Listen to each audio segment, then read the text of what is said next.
আসসালামু আলাইকুম। আমি জাহিদ হাসান, জেডএসকে 360 ডিগ্রির পক্ষ থেকে। আজকে একটু আউটডোরে শ্যুট করলাম, বাট জগিং করতে বেরোইছি। ভাবলাম একটা ভিডিওই না হয়ে যাক। আমাদের ইউটিউব চ্যানেলে একটা কমেন্ট এসছে যে সার্কামভেন্টিং পলিসি নিয়ে। একটা ভাই কমেন্ট করছে, আমি এডিট করার সময় লাগিয়ে দিব। সো সে কমেন্ট করছে যে ভাই সার্কামভেন্টিং পলিসি এটা ঠিক করে কীভাবে। দেখেন, সার্কামভেন্টিং পলিসি ঠিক করার আগে আপনাকে জানতে হবে যে সার্কামভেন্টিং কেন আসে।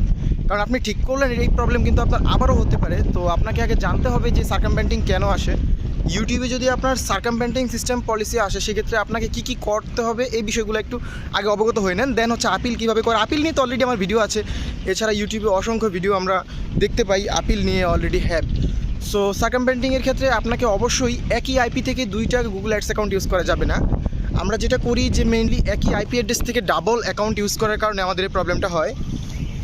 তো এইটা মেনলি করা যাবে না, কারণ একই আইপি থেকে যখন আপনি মাল্টিপল অ্যাকাউন্ট ইউজ করবেন, সেই ক্ষেত্রে হচ্ছে যে আপনার ইউটিউব সার্কামভেন্টিং সিস্টেম পলিসিটা আসতে পারে।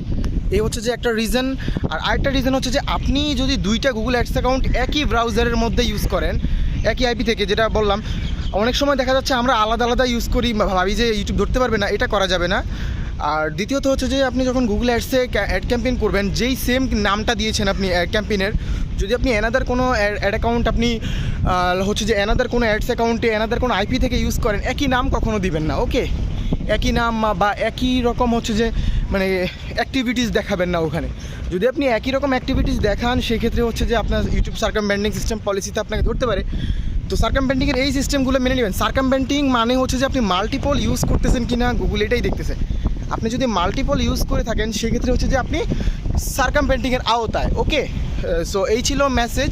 আর কীভাবে অ্যাপ্লাই করবেন সার্কামভেন্টিংয়ের জন্য, এটা নিয়ে আমার অলরেডি ডেডিকেটেড ভিডিও দেওয়া আছে। আপনারা চাইলে সেই ভিডিওটা দেখতে পারেন। অলরেডি আমার ইউটিউবে কিন্তু এটা হ্যাঁ, আমি ডেসক্রিপশন অথবা পিন কমেন্টে এটা লাগিয়ে দেওয়ার চেষ্টা করব।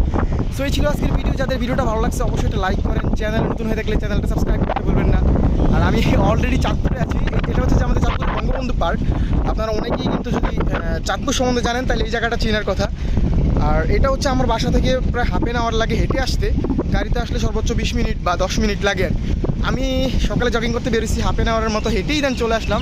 আমি প্রায় সকালে আসি এবং একদম ঘেমে অবস্থা খারাপ, দেখতেই পাচ্ছেন পুরো একদম টি শার্ট ভিজে গেছে। তো এই ছিল আজকের ভিডিও। যাদের ভিডিওটা ভালো লাগছে অবশ্যই এটা লাইক করেন। চ্যানেল নতুন হয়ে থাকলে চ্যানেল সাবস্ক্রাইব করতে ভুলবেন না। Till then take care. আসসালামু আলাইকুম।